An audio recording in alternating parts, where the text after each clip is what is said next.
Ça y est, on a notre title, ça c'est trop cool. Si jamais vous croisez un Ford, allez voir. Nous avons passé la douane, mais on est bloqué à la douane. Alors, Ford préconise un changement du bloc moteur, carrément.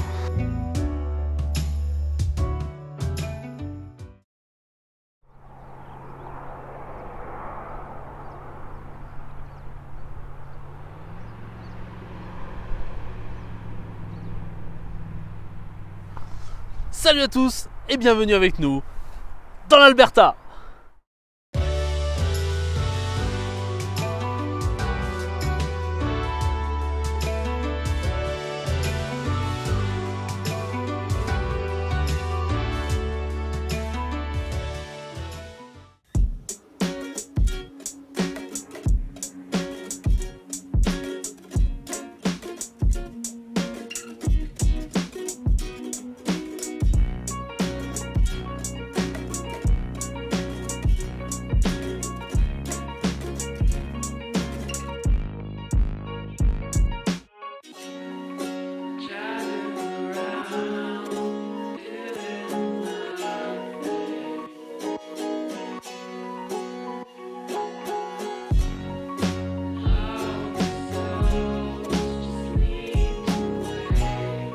Nous voici arrivés au Lake Louise, ce magnifique lac bleu qui était une de nos plus grosses attentes lors de la préparation de ce trip au Canada.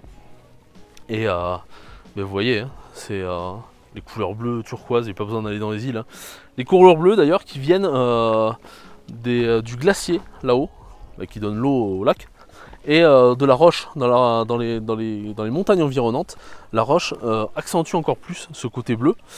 Donc voilà, vous voyez, je me renseigne avant de venir dans des endroits. Mais par contre, il y a plusieurs points négatifs. On a voulu faire, comme certaines personnes là-bas, un tour de canoë sur le lac. On a vu le prix, 135 $ canadiens la demi-heure. On a dit non. Il y a moyen d'acheter un demi-canoë avec ce prix-là. Donc voilà, c'est pas pour nous. Et le tourisme, il y a beaucoup trop de monde. C'est voilà, on n'est pas tout seul, c'est pas nous qui décidons. Voilà, on profite de la nature, tout le monde va en profiter. Mais voilà, beaucoup de tourisme, ça se selfie à tout va, ça prend des photos sans profiter du lac. Enfin, c'est un petit peu dommage, c'est pas le tourisme qu'on adore le plus. Donc voilà. Mais bon, on va retenir quand même ces alentours, ce paysage, ce lac. Regardez-moi ça, c'est absolument superbe, les rocheuses canadiennes, les glaciers, les sapins. Bref, un coup de cœur.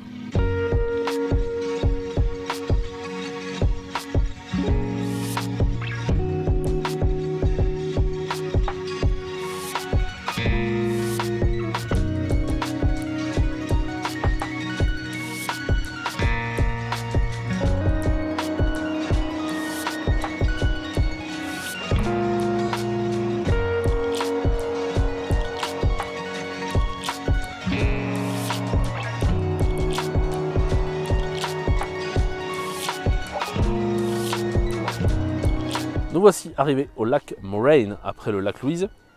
Un lac très différent, moins touristique, moins d'infrastructures, mais tout aussi joli. On est plus haut, il y a des plaques de glace qui restent un petit peu sur ce lac. Et puis c'est surtout l'environnement. L'environnement est magnifique, avec des sapins, avec des éboulis qui tombent de sommet à plus de 3-4 000 peut-être. Je sais pas, j'ai pas regardé, mais en tout cas c'est super impressionnant. On a des glaciers qui sont au-dessus. Les monts qui sont autour sont partiellement enneigés, enfin bon, bref, c'est un paysage absolument sublime. Et c'est pas pour rien que c'est l'image qu'on retrouve sur les billets de 20 $ canadiens. Mais bon, trêve de blabla, je vous montre ça.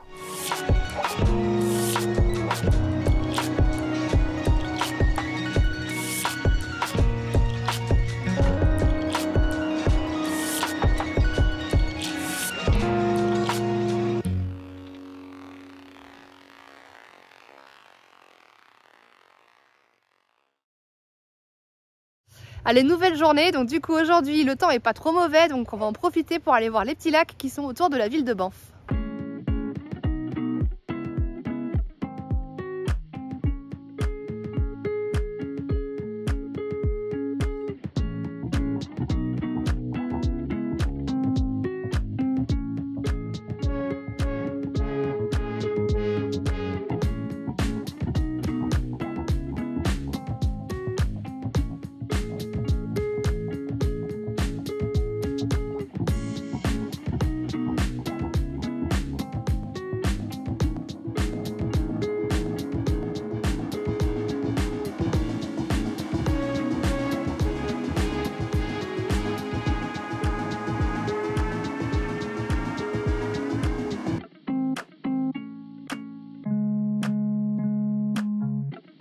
Allez, on termine la découverte des lacs de Banff avec le Johnson Lake derrière moi. Un petit bijou, un lac émeraude, des sapins, des montagnes. Voilà, on a juste envie de se poser, de passer l'après-midi ici, allongé dans l'herbe. On est juste trop bien.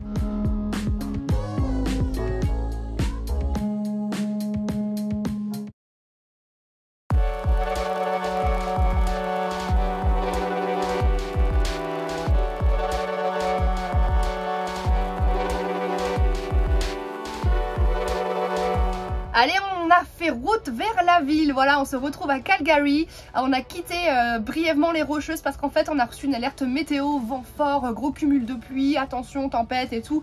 Donc on préfère être prudent plutôt que de rester dans la montagne. On va ici, voilà, se réfugier un peu sur la ville. On a vu ce qui s'est passé à Yellowstone il y a quelques jours, donc on est prudent. C'est aussi l'occasion de faire gros ravitaillement et puis d'aller retourner chez Ford, toujours pour cette histoire de voyant moteur. Allez, petit bilan de ma matinée ici à Calgary. Donc, entre deux averses, je suis allé chez Ford, le Ford le plus proche de là où on a la caravane. Et malheureusement, ils n'ont pas de créneau avant plusieurs semaines. Voilà, même délire qu'à Kalispell. Mais la secrétaire, très gentille, a réussi à m'obtenir un créneau dans 2 jours. J'allais dire en 2 semaines. Dans 2 jours, dans le Ford du nord de la ville. Donc du coup, on restera ici 2 jours. Et je me suis dit, bah, quitte à être de sortie avec la voiture, autant en profiter. Je voulais faire la géométrie. Pourquoi? Parce que quand on va tout droit, le volant est légèrement penché à gauche. Donc du coup, bof. Et pourquoi aussi? Parce qu'on a le pneu avant droit qui est plus usé sur l'extérieur que tous les autres. Donc voilà, j'espère que ce réglage que j'ai fait, enfin que j'ai fait, je n'ai pas fait personnellement, mais que j'ai fait faire, va remettre tout ça d'aplomb. Et puis en tout cas, déjà, le volant est droit. Ça c'est cool. Allez, quitte à être à Calgary, autant faire plaisir à la voiture. Après la géométrie, on fait la vidange. Et en plus, ici, ce qui est bien, c'est que... Alors, c'est des structures qui sont faites exprès. Hein, et ce qui est bien, c'est qu'ils checkent tout, en fait. Les pneus, la batterie, les filtres, etc. Donc, c'est cool. Et donc, on le fait souvent. On va essayer de le faire souvent. Parce qu'on tire une charge quand même assez lourde. Donc, ça fait pas du bien au moteur. Donc, voilà. Et ce qui est pas mal, c'est que c'est un drive. Vous voyez la voiture à côté de moi là, et bien, les gens y rentrent. La personne est à côté de nous en train de nous demander des informations. On sort pas du véhicule. Ok, mettez les feux, on check les feux, etc. Bon, franchement, c'est un service super top. Dommage qu'on n'a pas ça en France parce que c'est rapide, ça prend 20 minutes et puis c'est nickel. Voilà. Allez, demain, rendez-vous chez Ford. Et puis j'espère que ça va bien se passer là-bas. Bienvenue à Calgary et c'est giboulé de juin. Un coup il pleut, un coup il fait beau. Là il fait beau donc c'est agréable. Il a fallu que je me détende un petit peu après être passé chez Ford ce matin, que je me calme, que je digère la pilule. Je suis arrivé, la secrétaire m'a demandé la facture du changement des turbos qui avait déjà été faite sur ce véhicule. Je lui envoie, elle me dit mais il y a un problème, c'est pas votre nom qui est en haut. Effectivement, c'est l'ancien propriétaire qui a fait les changements. Ah mais ça marche pas, la garantie elle se transfère pas. Et comment ça, elle se transfère pas? Les turbos, ils ont 6 mois, ils ont été changés il y a 6 mois. Ne dis pas qu'il va falloir que je repaye 3000 $ pour rechanger les turbos, alors que... Enfin, c'est pas possible. Ah, mais si, si vous aviez acheté le véhicule via Ford, la garantie aurait été transférée depuis l'ancien propriétaire, mais entre particuliers, ça marche pas. Donc un petit peu les boules. Voilà, il a fallu que je digère ça. Et bien, en attendant, il va falloir qu'on croise les doigts fortement pour ne pas avoir de problème à l'avenir avec ce véhicule. Je pense qu'on arrangera un truc avec Alex Smith qui recontactera l'ancien propriétaire pour qu'il fasse passer en son nom le véhicule chez Ford pour qu'il soit réparé. Voilà, je vois pas d'autre solution. Et puis je vous invite tous à aller faire un tour en forêt, à aller faire des câlins à des arbres pour toucher du bois. Pour nous, en pensant à nous fortement. Et puis voilà, j'espère que tout ira bien jusqu'au bout. C'est pas gagné. Allez, ça y est, on est sur le départ après ces 3 jours à Calgary. Alors la géométrie, la mini-révision et la vidange, ça c'est fait, c'est top. Et on va prendre la direction des parcs, on va retourner là où on avait un petit peu arrêté. Donc on va remonter jusqu'au nord du Lake Louise dans les Rocheuses, on va poursuivre un peu notre trip. Le truc c'est que la météo n'est pas vraiment super belle. Mais bon, on n'a pas trop le choix, c'est sur l'itinéraire, on pourra pas vraiment y retourner après par rapport à ce qu'on a encore à faire dans les semaines à venir. Donc on espère qu'on va avoir de belles surprises. Allez, on y va.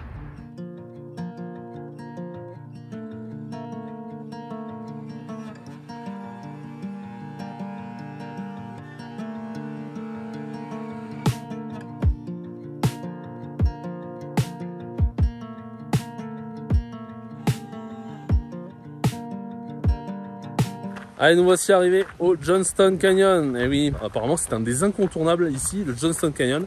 Sandrine l'a vu, donc elle savait qu'il fallait venir ici. Et on a pris une place au camping. Camping où ils nous ont dit, attention, il faut bien planquer tout ce qui est nourriture, etc. Parce qu'ici, les animaux, ça rigole pas. Entre les ours, les renards, etc. D'ailleurs, renards qu'on a vu sur le petit parking là-bas. Un petit parking pour les RV, les VR, on disent nos amis québécois. Et j'aimerais revenir sur les images qu'on a vues juste avant.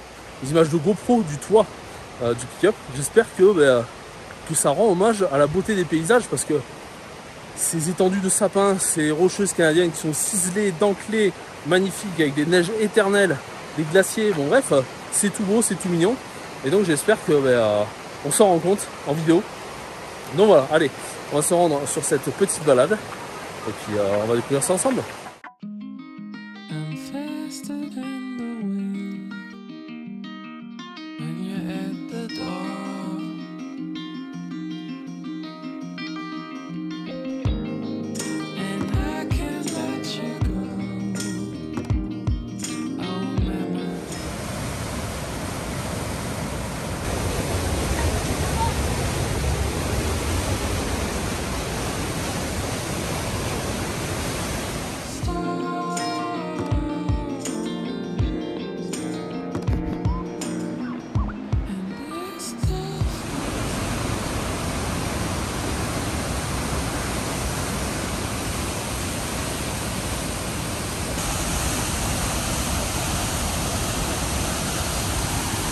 Allez, j'ai décidé de vous présenter mon nouveau sac à dos, le Lena 2022. Un sac à dos polyvalent, imperméable, qui résiste à la lumière. Par contre, il est un petit peu bruyant et il m'étrangle. À part ça, c'est un super sac.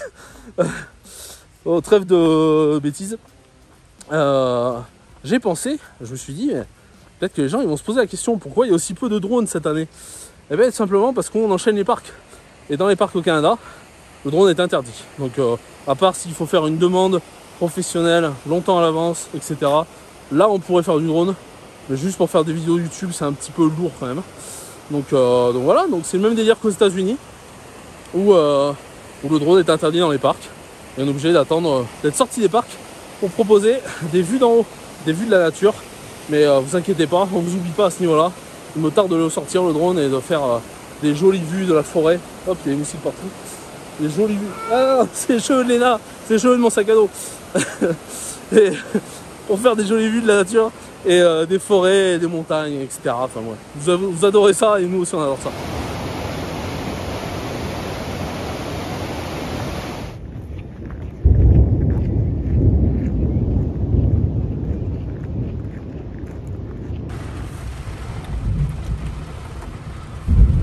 Oula, il n'est pas tombé loin celui-là, ça fait trembler la voiture. Alors ça c'est moi dans 2 minutes. Sous la pluie.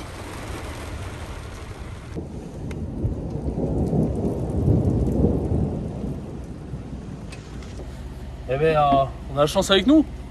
On arrive, il arrête de pleuvoir. C'est cool.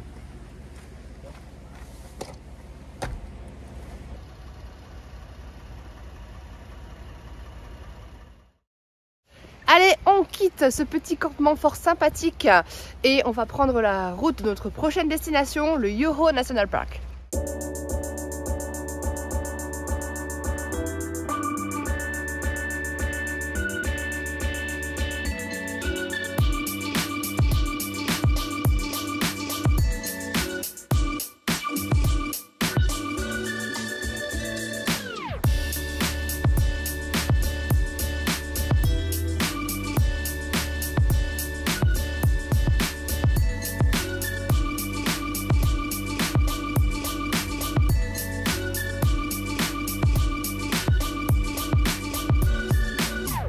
Allez, nous sommes bien rentrés dans le parc de Yoho.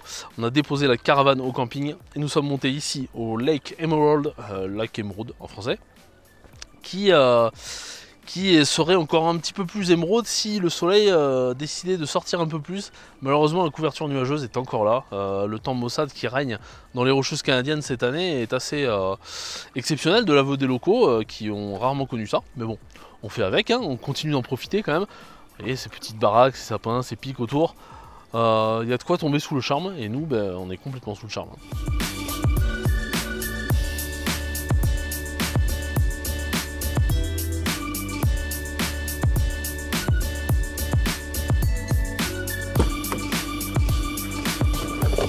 Allez. Bon ben on se rentre, hein. C'est un petit peu dommage mais le temps commence vraiment à se gâter là, le vent se lève. Bref, tout nous pousse un petit peu à partir. Et c'est dommage parce qu'on avait une petite boucle à faire là, pour aller voir une cascade, mais bon tant pis. On passe notre tour. Allez, on rentre au camping, on va aller se reposer, on va aller travailler un peu, parce qu'on travaille toujours. Et voilà, allez, à demain. Et regardez-moi ce ciel bleu, ce soleil, c'est presque l'été. On est super contents, c'est la première fois qu'on peut profiter un peu de l'extérieur et manger dehors et sortir le store. Voilà, première fois pour lui aussi. On a acheté ce beau tapis là et c'est top. Et voilà, ça c'est les belles journées. Je sais qu'en France, vous avez chaud. Bah nous, non, on est encore en pull là.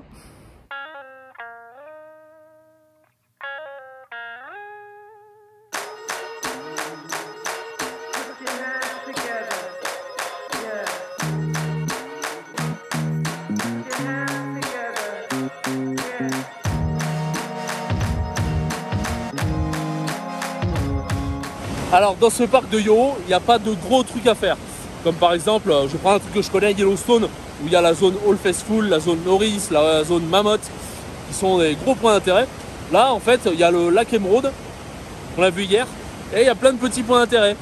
Donc là c'est le cas, c'est en fait ces deux rivières qui se rejoignent. Et il y en a une qui vient directement dans la fonte des glaciers, avec cette couleur bleue laiteuse si particulière qu'on voit depuis un moment. Et l'autre côté, il y a une rivière qui vient de la fonte des glaciers, mais en intermédiaire, il y a des lacs. Donc le limon a le temps de se déposer au fond du lac, et normalement c'est une couleur limpide qui ressort. Bon là c'est pas trop le cas, hein, parce que c'est la fonte des neiges en ce moment, donc ça débite pas mal. Mais bon, c'est toujours impressionnant à voir, hein. Des petites cascades de chaque côté là. Alors Léna n'est pas venue et Sandrine non plus avec moi, parce que c'est un petit peu dangereux de descendre. Donc je fais attention et je vais vous montrer ça. Quand même, les risques que je prends pour vous faire des vidéos, ça mérite un petit like.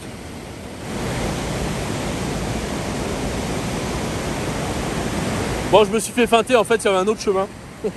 Donc j'ai pris des risques pour rien. Vous pouvez quand même mettre un like, hein. Et hop, je fais gaffe. Ah. Allez. On va voir ça. Ça glisse bien quand même. Ah. Hop là, hop là, hop là. Ah, c'est joli, hein.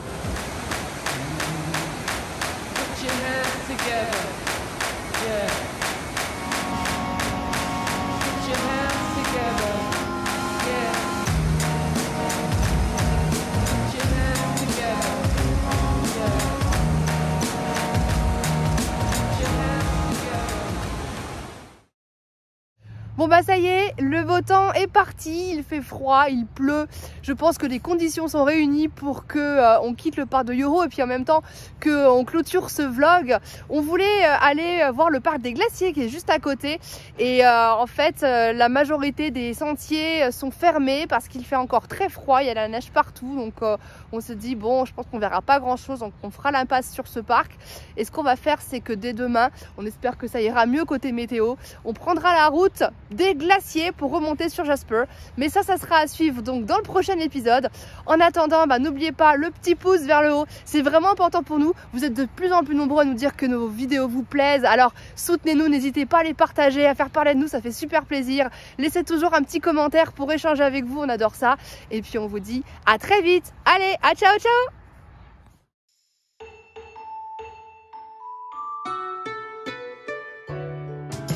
C'est complètement dingue, l'hiver tarde vraiment à partir.